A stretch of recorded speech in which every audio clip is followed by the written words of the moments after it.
Lot 31 was never supposed to be rented. I lived in a small trailer park outside Gainesville, Florida for about 3 years. It wasn't glamorous, but the rent was cheap.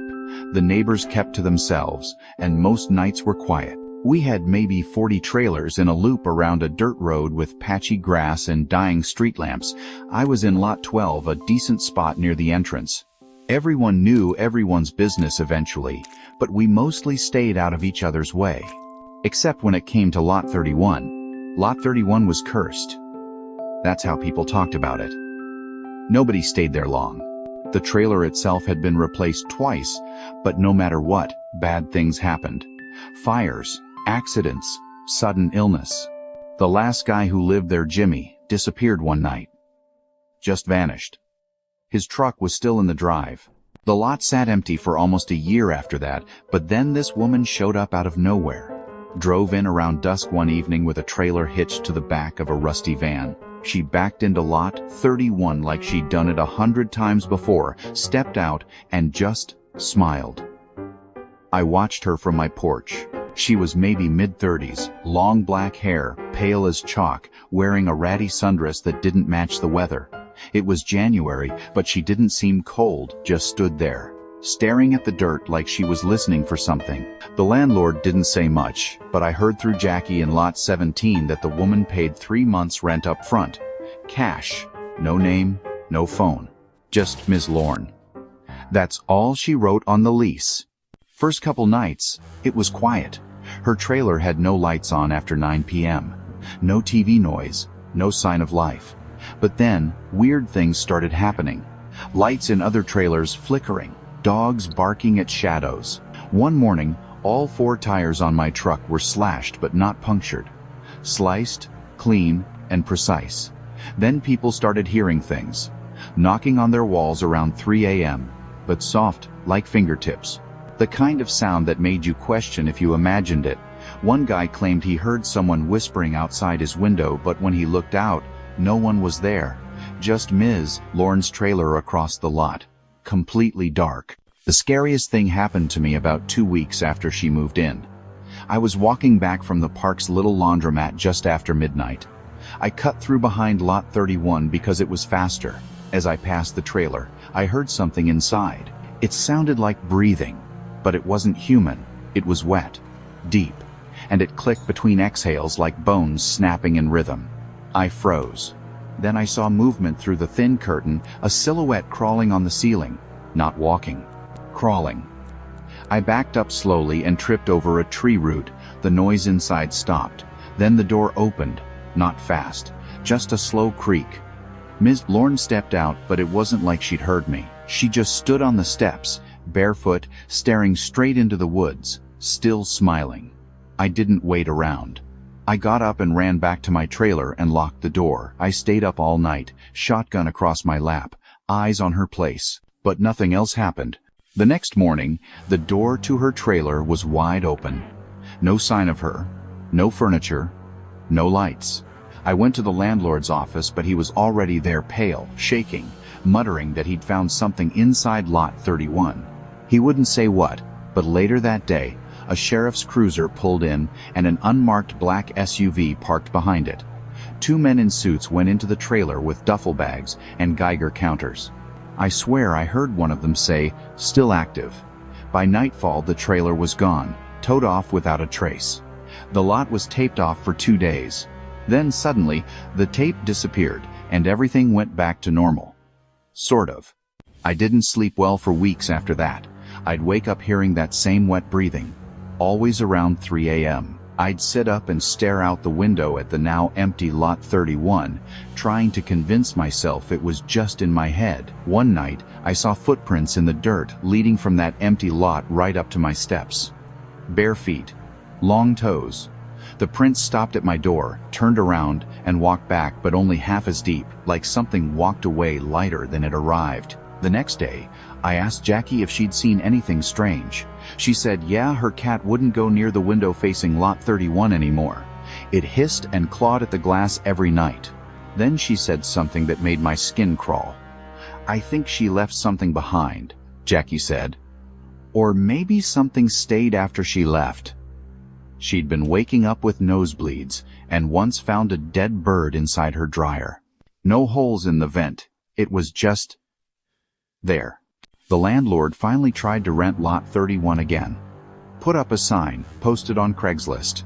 A young couple moved in for 2 days, then left in the middle of the night without taking their deposit back. Just drove off. No explanation, no goodbye. That was when people started talking again. Some said it was a government experiment gone wrong. Others claimed Ms. Lorne wasn't human, that she was just a host, a vessel for something older. Whatever it was, it hadn't left. I tried moving parks, but every time I got close to finalizing a lease somewhere else, something went wrong. One place burned down a week before I was supposed to move in. Another had a gas leak. A third one just stopped returning my calls. It's like Lot 31 wants me here. Wants us all here. Trapped. I don't know why. I don't know what it's waiting for. But I started leaving salt at my windows. Old habit my grandmother taught me. She used to say salt stops the dead from walking in. 3 nights ago, I woke up at 3:12 a.m. My door was unlocked. I never leave it unlocked. On my floor were muddy footprints. Bare. Long. Leading from the door to my bed. And back out. I installed cameras the next day, front and back. Set them to record from 10 p.m. to sunrise. I checked the footage this morning. Around 3 a.m., the feed cuts to static for exactly 2 minutes and 17 seconds. When it returns, everything's the same except a faint shape standing at the edge of Lot 31. Not a person. Tall, thin, featureless. Just standing there. Watching. And then, gone. I showed the footage to a friend. He suggested it was a camera glitch, compression artifact. I wanted to believe him, but then he paused and said, "Why is the timestamp on that freeze frame a minute ahead of real time?" The system had recorded the future. I've started dreaming in static. Full darkness, except for the faint sound of knocking not on wood, but inside my head. I wake up sweating, nails broken, sheets torn. One morning, I found soil in my mouth. The landlord passed away last week. Natural causes, they said. Heart attack. But I heard from someone at the clinic that he died with his eyes wide open. Pupils dilated. Mouth frozen in a scream. Lot 31 is still empty. The grass never grows there. The dirt always looks disturbed, like something just clawed its way up and out. I don't know if it's waiting for her to return or if she never really left. All I know is this. Lot 31 was never supposed to be rented. And someday soon, it'll pick someone new. I moved into Lot 6 of Miller Creek Trailer Park during one of the worst storms of the year. My last place had flooded, and the landlord here gave me a good deal, $450 a month and no questions asked. That should have been my first red flag. The trailer was decent. 2 bedrooms, a sagging porch, and a busted window that whistled in the wind. But it was dry, and I was desperate. The neighbors barely looked at me as I moved in. Just kit stars, curtain shifting. It felt like I was being watched, even before I signed the lease. On my first night, I heard something moving under the floor. Not mice, not pipes. Something heavier. It scraped, shifted, then stopped. I figured it was plumbing, settling, or rats, but then it knocked. 3 knocks, hollow and sharp, like something rapping on the underside of the floorboards right beneath my bed. I grabbed a flashlight and went outside, shining it underneath the trailer's base. Nothing, just dirt and old cinder blocks. The second night, the knocking came back. Same time, 2:45 a.m., same rhythm. This time, I stomped on the floor. Whatever it was, went silent. But then I heard it again, this time near the kitchen, like it was crawling under the entire length of the trailer. I asked my neighbor across the way, a guy named Bo who always wore sunglasses even at night, if he'd ever had rats or raccoons under his place. He looked at me for a long time and said, "You're in Lot 6? I nodded. He just shook his head and muttered, "Didn't think they'd rent that one again." I asked him what he meant, but he just went back inside. The door locked behind him with a metallic click. That night, I barely slept. I put my mattress on the living room floor, as far from the center of the trailer as I could. But around 45, the knocking started again. This time, it didn't stop. It traveled bumping and dragging beneath the floor like something was circling me from below. Then I heard a voice, not clear at first. Just a whisper, distorted, like someone trying to speak underwater. But I caught one word: feed. I turned on every light in the house and blasted music just to drown it out. Eventually, it stopped. I started noticing things missing. Small at first, a spoon, a sock, a battery, then larger things. A toolbox disappeared from the porch. The trash can was dragged 40 feet across the lot, but there were no footprints, just long drag marks in the dirt. The trailer park manager, a heavyset guy named Kurt, laughed when I asked if there were raccoons around. "Not around here," he said. "Not anymore." Then he walked away before I could ask what that meant. On the fourth night, I decided to stay up. I sat on the kitchen floor with my phone and a flashlight and waited. Right on time too, 45, the knocking started. But now it was faster, closer.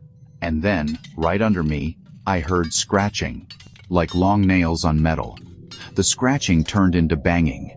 Then the cabinet under the sink burst open and something launched out, not at me, but toward the floor vent near the fridge. I only saw it for a split second. Pale, hairless, with long limbs and black pits for eyes. I screamed and fell backward.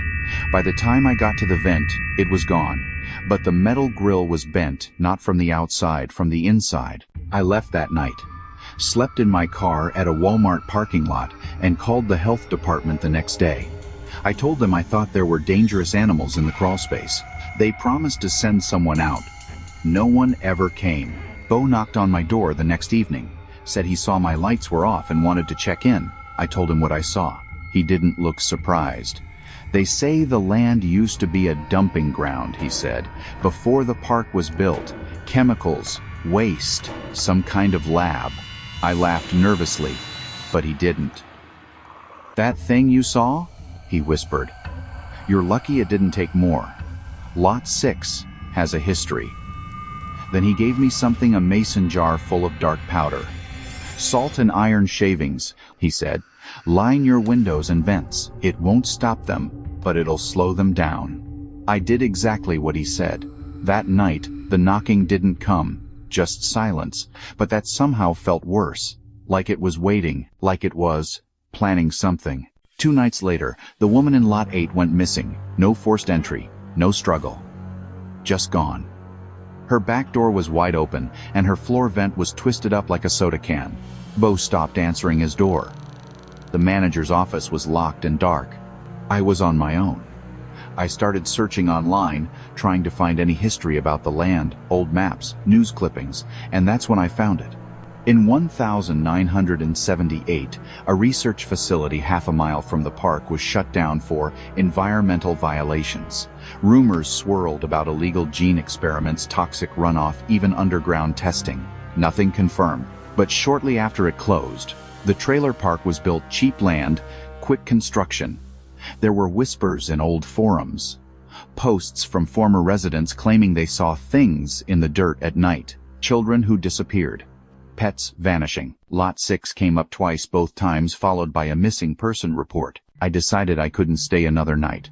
I packed everything I could carry and planned to leave before sunset. But just as I opened the door, I saw them claw marks on the steps.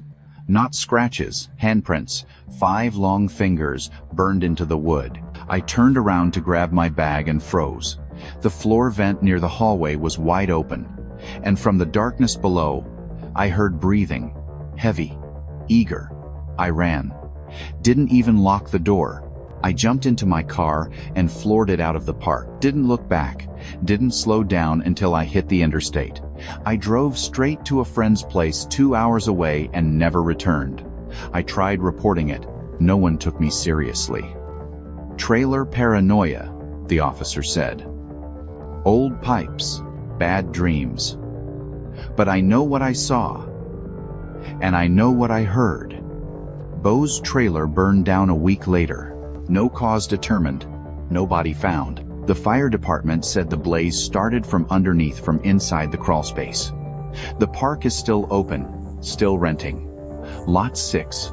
Last I heard, a single mom moved in with 2 kids. I tried leaving a message with the office.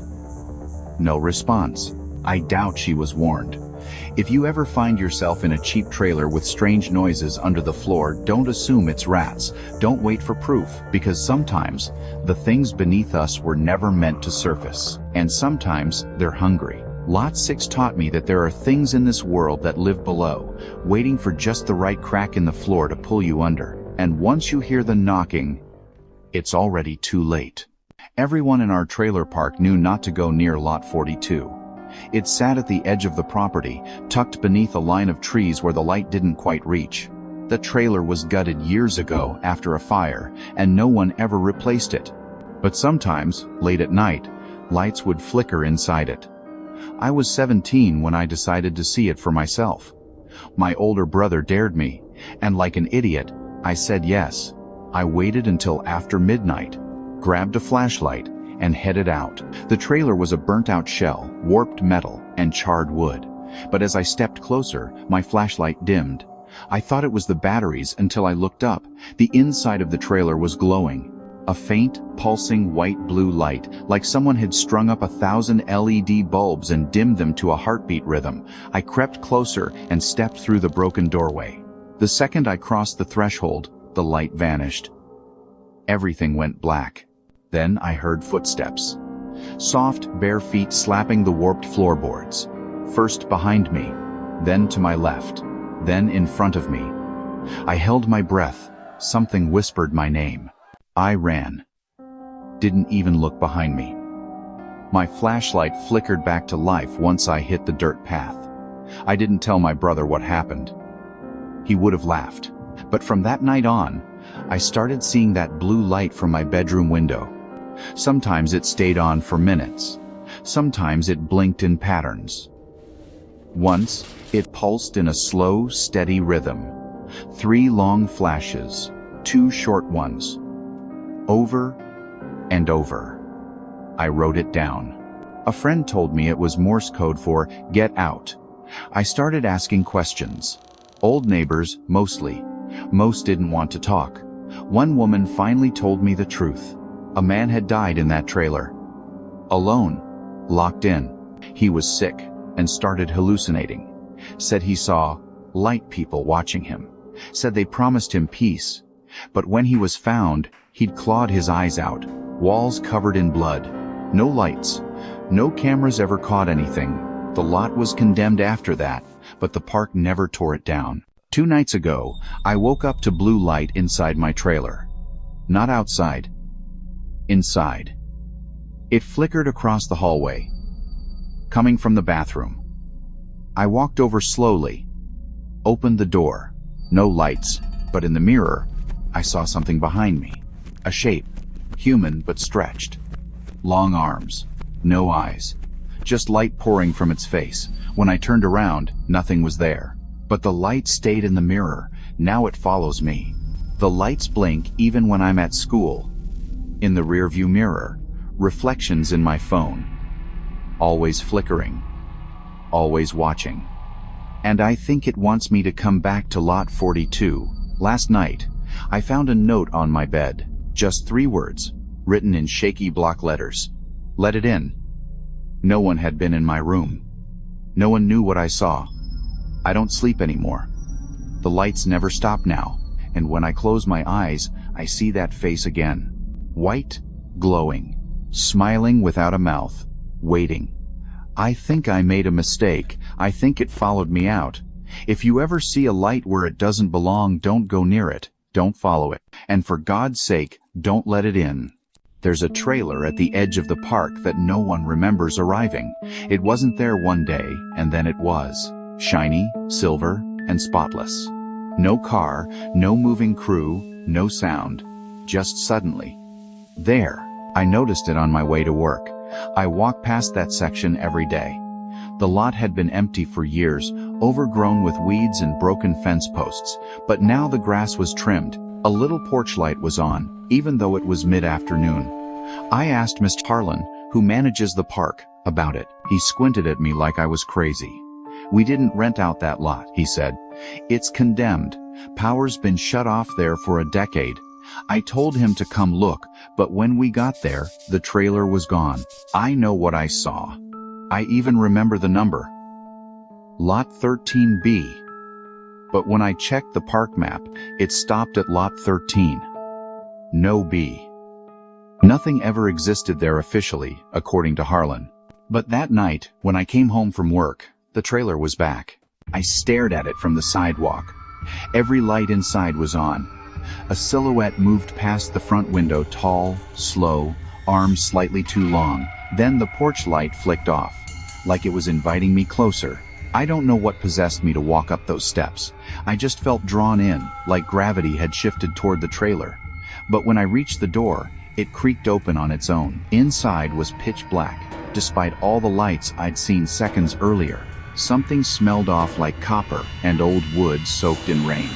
The floor felt too soft, like walking on a wet sponge. I stepped inside, whispered, "Hello." That's when I saw it. Dozens of shoes lining the hallway, all old, all different sizes, all facing the door. I turned to leave, but the door slammed shut behind me. The lights flicked on, blinding white, and I heard footsteps in the hallway, but I was alone. The shadows on the wall didn't match mine. They were taller, thinner, and moved, even when I stood still. Suddenly, a cold hand gripped my wrist. I yanked away and ran through the hall, kicking shoes aside. When I got outside, everything went silent. I turned back and the trailer was gone. Just a bare dirt lot with weeds again. I told my neighbor Darlene. She gave me a strange look and said, "That trailer shows up every few years. People go inside, most don't come out. And the ones who do?" She leaned closer. "They aren't the same anymore." I thought she was messing with me until I started seeing that silhouette in my window at night, just standing at the edge of my backyard, never moving, always watching. I set up a camera, left it running all night. The footage showed my backyard empty until 3:17 a.m. when the camera glitched. When the feed resumed, the camera had been moved. It was inside the trailer. It showed the hallway of shoes, the shadows on the walls. And then, just before the footage cut off, a face leaned into the lens, white, expressionless, mouth sewn shut with rusted wire. I moved out the next day, but before I left, I walked to the back of the park, just once more. Lot 13B was still empty, but there were footprints in the dirt, leading up to nothing, then back toward my trailer. Sometimes I still see that porch light in my dreams, flickering on, inviting me closer. And I know someday soon that trailer's going to show up again, and the next poor soul won't be so lucky. When I first moved into the trailer park, there was one lot no one ever touched. Lot 29. It was set back behind the others, with a rotting white trailer and faded pink streamers still clinging to the porch posts. People said it had been abandoned for years, since a little girl died there on her birthday. They said her parents threw her a party cake, candles, balloons, the works. But something went wrong. The girl wandered off. They found her in the woods behind the trailer the next morning. Eyes wide open, smile carved into her face. No sign of who or what did it. They buried her nearby. The trailer sat untouched ever since. Until last week, when someone decorated it again, pink balloons. A banner that read, "Happy Birthday, Emily," in peeling glitter letters. A small cake left on the steps, still warm. No one saw who left it. I walked by and assumed it was some cruel prank until I noticed the candles were lit. In the rain. That night, I heard giggling outside my trailer, high-pitched, playful. I looked out the blinds and saw a small figure skipping down the road. Her dress was soaked. Her head was tilted too far to one side. And when she stopped, she stared right at me from over 100 feet away. I closed the blinds and turned off all the lights. I didn't sleep. In the morning, there was a birthday hat sitting on my front step. Pink, with my name written on it in marker. I went to the park manager, but he brushed it off. "Kids messing around," he said. But when I mentioned Lot 29, his face changed. "Don't talk about that one," he said. "Just let it rot." That afternoon, I drove past the lot again. The cake was gone. But now there were tiny footprints in the dirt, circling the trailer. I started having dreams. A little girl whispering, "It's my birthday," over and over. Each time I woke, something had changed in my trailer. A drawer open, lights turned on. My own childhood toys, ones I hadn't seen in years, sitting in the hallway. 3 nights ago, I heard the knock. Soft, rhythmic, like a child knocking politely. I opened the door, no one there, but the breeze carried a voice. "You forgot my present." I snapped.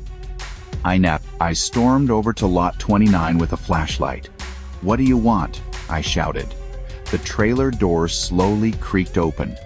Inside was a table set for one, candles, a balloon, and a rotted teddy bear seated at the head. The walls were covered in childish crayon drawings. All of them showed a girl with no face, standing over different trailers in the park.